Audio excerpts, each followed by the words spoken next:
are a lot of misconceptions around veganism, raising vegan kids. I see so much fear and confusion and people regularly asking questions of me personally or on Facebook about fearing that their children aren't thriving or worried about taking supplements or worried about their children being left out or bullied. So I want to give you a little bit of support to those of you that are parents out there. As someone who has been raised vegan since birth and is today a thriving lifelong vegan. Hi, I'm Sarina. On this channel, I talk about the what, whys, and hows of veganism as someone who has grown up that way my entire life. Today, I want to bring you my top 7 tips for how to successfully raise vegan children that will thrive and grow up to be happy, healthy vegan adults. So this is going to be the things that did and didn't work for me, specifically those that did, and my perspective as being that child that had these things done to me, what I didn't like. So let's get into it. My first tip, and the one that I think out of all of these is the most important, is you must talk to your children about veganism and about why you all are vegan. So if you want to raise children that are going to stay vegan and be invested in this with you rather than, upset or rebelling against it because they feel left out or something like that, then you have to talk to them about why you're doing this and that it is not just a diet. So for example, when I was really little, it was a regular part of our everyday dinner and family conversations to talk about what veganism was and why we were vegan. Now, of course, I really recommend that you do this in very child appropriate terms, right? So I'm not suggesting that you necessarily go out and show them Earthlings or Dominion or any, extremely graphic footage. That's a different conversation we'll save for another day. I'm talking about just explaining that we love animals. We don't want to eat them. We don't want to hurt animals. And, meat is an animal. Or, when it comes to dairy, we can just say we don't drink cow's milk because we're not baby cows. And so that's the type of language that my parents used on me when I was really little. This can play out in all kinds of different ways. As children grow older, you can talk about it more. I did start to ask questions. I was a very inquisitive child. And my parents answered me truthfully. There was no, sort of slinking away from it, hiding from it. It's not just, this is what we did. And I think that's a really important point here. I know some other people who it was sort of just a diet. It wasn't a lifestyle. They didn't talk about the ethics or reasons that they were vegan. And often those children didn't stay vegan as much because they didn't understand it. It was just, oh, our family eats this way. Our family eats healthy at home. Whereas for me, there was never any question about why we were doing this. Obviously, my parents taught me that it was healthier too, and that side of things. But we were constantly talking about our reasons for eating different, so it wasn't like I was just different and didn't know why. Tip number 2, this is a more practical one. Whenever you are, have children that are in school or in social situations or camp or play dates, make sure that you provide, vegan alternatives and they don't have to be exactly the same as whatever other children are eating around your child, but something that your kid really likes too. So for me, for example, like fried tofu was one of my favorite, dishes in school when I was little. So having tofu sandwiches, that was like a really special lunch, or fried tofu. I loved that. And no one else around me, trust me, was eating tofu at this time, but I really liked it. So I thought it was special when I got to have that. Just to clarify, what I mean here is that if there was a special classroom event, a classroom celebration, or say a child having a birthday party at school, that would be when I would get my special vegan tofu sandwich. And maybe everyone else was celebrating a birthday by eating a chocolate cake, but I was perfectly happy with my tofu sandwich. Other times, my parents might actually send vegan chocolate cake or brownies or something that the teacher could store in the classroom fridge or freezer, and then every time a kid had a birthday party, I would just get one of those out.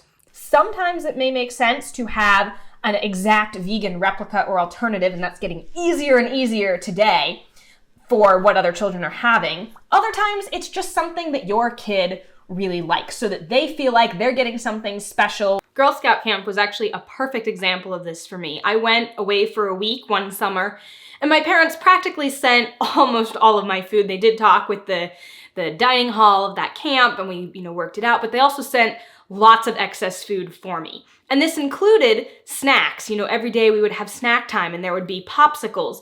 And so in that situation where we knew ahead of time the snacks were going to be popsicles, my parents attempted to find something frozen and cold. Didn't look exactly like what everyone else was eating, but so during our snack time every day, I would be able to have something icy and frozen and cold as well, even if it wasn't the same, ice cream or bars that everyone else around me was eating. Same thing went for dessert at this camp. That was where my dessert or snack looked quite different. Other people might be having cake or apple pie or different desserts every day, and my parents sent prepackaged vegan cupcakes or prepackaged vegan cookies with me, and that was what I had for my dessert every single day. So I didn't necessarily get a different dessert, but at least I still had a dessert that I could eat along with everyone else, so I felt like I was still participating and getting those special, foods. Tip number 3. This one follows from tip number 2, providing special treats, and it's always bring food. Whether you are going on a road trip, whether you are sending a kid to a friend's house for a play date or a sleepover or whatever it is. That way I didn't expect that someone else would provide it for me. I didn't expect that when we were on a road trip, we'd be able to stop and get something to eat. And that I think is really helpful. So even if you're a parent and you've talked to, your kid's friend's parent and you think they'll be able to provide something vegan, it's, always just helpful to send snacks that everyone can eat and help provide something. That way you can be 100% sure that there's something there at that event or at school that your kid will be able to eat. Maybe you're going out something where no one else is eating and you don't expect food to be part of this situation. Still having food means that if your kids get hungry, they're not going and asking a friend, oh, can I have some of what you have? Or, oh, let's go out to eat, because you have snacks, you have things to make sure that they will always feel nourished and satisfied and not hungry. Tip number 4, if you are worried about children being picky, maybe you're transitioning to veganism and they haven't been raised vegan, or you're wanting to raise them vegan and just generally worried about pickiness, my recommendation is get them involved in cooking food with you. This is so helpful. And my parents were always sort of getting me involved, asking me to help with things, cutting, lettuce or vegetables when I got a little bit older, stirring a pot, just dumping stuff into the blender, anything, from the earliest age, whatever was age appropriate for me to help with. That way, I was sort of invested in the food because I'd helped make it. And then I'd sit down at the dinner table, when my dad got home and be like, Dad, I helped make dinner. You need to eat it. You need to really like it because I made it. Things like that. And that really helps children, I think, get involved and invested. And then they're more likely to eat things that they've had a hand in making and creating. And in addition to this, I would say make sure that you're eating the same thing. So my parents never, literally never made separate food for me. There was not kids' meals and adult meals. It was whatever we were eating as a family, this is what we were eating. I didn't look and see my parents eating something different. There wasn't really an option of being picky. They didn't cater to, oh, I don't want that, but I still want dessert. Or, oh, it was just, this is what we're having. You can take it or leave it. And I will say to this day, I am probably one of the least picky people when it comes to vegan foods and a variety of whole plant foods. I don't like cilantro. Don't hate me for it, but I think it's gross. There were a few vegetables. I don't think I liked tomatoes and peppers as a kid. Peppers last a lot longer. I now absolutely love tomatoes and peppers. Got over any pickiness that existed. And yeah, so seemed like it worked for me, and I generally liked being involved and feeling like I had a role in the foods that we were eating as a family. Number 5, this is another diet and health related one. Now, I am not a doctor or dietitian. However, I think supplementing can be really important for small children, especially supplementing B12. And I've made another video, which I will link up here, for all of the supplements that I took growing up and that I continue to take today. But I am very open about this. And to be clear, taking supplements does not mean a vegan diet isn't healthy. Watch that video if you have questions about that. I go into it in depth. But I think B12 for small children as well as adults is definitely the one thing that is extremely hard, if impossible, to get from just foods as a vegan. And so you want your children to be thriving and healthy, I would say make sure you're supplementing. And when it comes to other vitamins and minerals, if you are concerned, you can get a blood test and see how your blood levels of things like vitamin D and calcium and iron and all those other important things are, so that you're not necessarily supplementing in the dark. B12, just make sure, talk to a vegan doctor or dietitian as well as if you have concerns, and check in with them and make sure that you are up on that. That's what I'll say about that. So, number 6. Make sure you find a supportive community. Surround yourself by like-minded individuals and find friends and people for your children to become connected with. This may be in person if you can join a vegan meetup group or a vegan, co-op or homeschool group, whatever it is that you are, part of. Finding those other vegan parents, vegan families, and vegan children that your kids can be surrounded by, so that they don't feel like they are always completely the only one who is vegan. Now, if you don't have this in person, or you live in an isolated community and you can't meet any other vegans in real life, you can still do other things, attending conferences, traveling other places to find that support occasionally. The other option is also finding pen pals. This was something that I thought was really cool as a kid. I remember my mom, had been emailing someone and knew this vegan family that lived in New Zealand at the time, and were also raising their kids vegan. And she connected me with one of their children, and we became pen pals and started writing letters back and forth. And I thought it was the coolest thing ever. I thought we became really good friends. And then I remember sometime when I think I was 11 or 12, I actually, as a birthday gift, received a long distance phone call at this point to actually talk on the phone with my pen pal, who I'd become pretty good friends with. And I loved that. It was so cool for me to have another vegan friend that I could talk to, and she was in a different country, so I thought that was super cool. But there's many ways you can do this, but I think it's really important. This is true for adults and parents as well. We have to surround ourselves with supportive, like-minded individuals, or it can be really, really difficult. For children, I think it can be especially important that they see other people that are similar or like them, or also asking whether or not things are vegan, or even just a place where they don't have to ask. For me, that was a vegan conference that I attended practically every year, where there were tons of vegan children, other children being raised vegan, other lifelong vegans. And it was like my happy place where I could eat all the snacks that were provided. I didn't have to ask about anything. And I was surrounded by other kids that understood my struggles and difficulties, and we could relate about what it was like to be vegan in a non-vegan world. And for my favorite and final tip, what I'm gonna say here is a little bit more complex, but give your children their own food choices. You probably won't hear this many other places, and I wanna be very careful about how I explain this. But as someone who sort of had veganism forced on me as a child, it was really just like my parents choose what I eat, they choose what they feed me, and I check with them before I eat something, or, I ask them if it's okay if I eat something when we're out. So they basically, like any parents, they kind of dictated and controlled what I ate. No matter what you're doing, you cannot control every environment that your children are in. You cannot always be there to tell them what is or isn't vegan, or physically control what they're eating when they're out in the world on their own. So I highly encourage that at some point, and this is something that you will have to discuss or figure out when the time is right for your child and your family. But for me, I basically got my own food choices when I was about 7 years old. And this was because that was when I had learned to read really well. And my parents wanted me to be educated before I got my own food choices.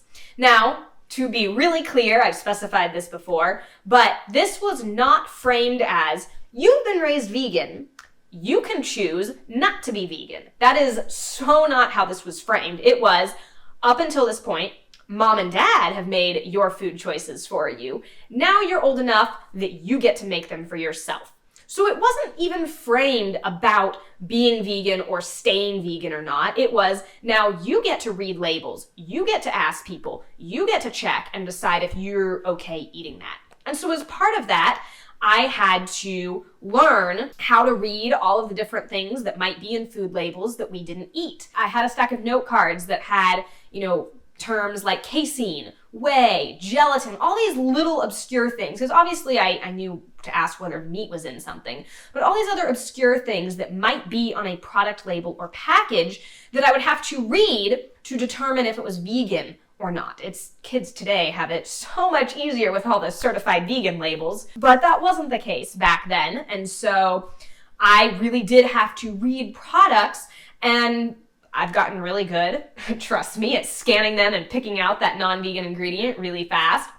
But that was what getting my own food choices meant. And the reason I think this is so important is it can cause some tension or issues if kids get to a certain age or get to be 10 or 13 and they feel like their parents are still, dominating and controlling absolutely everything they're doing, when it's not even practical for that to happen. So I don't think you want children to feel like they have to go behind their parents' back, or if they're doing things or eating things on their own and didn't check with their parents, that they're somehow bad or in trouble. I really like the way that this was framed for me. And the main thing it did is it basically allowed me to take control of my food choices and to really become invested for myself in veganism. Once I had my own food choices and I was reading labels on my own, when peers would ask me why I was vegan or make statements like, oh, you can't have that because you're vegan,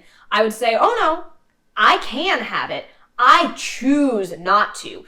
And so it really empowered me to talk to my peers and make it clear that this was my choice. I knew what veganism was. I didn't want to hurt animals, and this was fully my choice. No one at this point was forcing me or making me do this. But the idea is, teach your children about veganism, empower them with the tools to make their own decisions so that resentment doesn't build up where they're feeling forced to rebel against you or forced to rebel against veganism. Because I have never once, ever wanted to rebel or wanted to reject veganism or do something different or eat something different. I have stayed vegan this entire time, and the only thing that switched is that I became empowered and took control of it for myself with an educated background. So teaching children to read labels and know what those labels mean and know why you don't eat them. For me, that was connecting things like whey protein or milk powder. That's not just an obscure trace ingredient. Well, do you know how they get whey protein, or how do they get milk powder, or how do they get rennet to make cheese? And we would talk about these processes and how they hurt animals and why they weren't healthy and why they were bad for the environment, so that I had all of that knowledge and was making informed choices on my own and no longer had to ask my parents to do that thinking and research for me. And let me know in the comments if you have any questions that I didn't cover. And I know some of you have been asking actually about those note cards. Stay tuned, and you can actually head over to my website, bornvegan.org, put your email in there, and when I get these put together, I'm actually going to be releasing a PDF of these note cards or something along those lines that other people can actually download and use to help teach their children as well. So if you are interested in that, head over to my website, put your email in so that you'll get updates when I release that. All right, I will see you next week.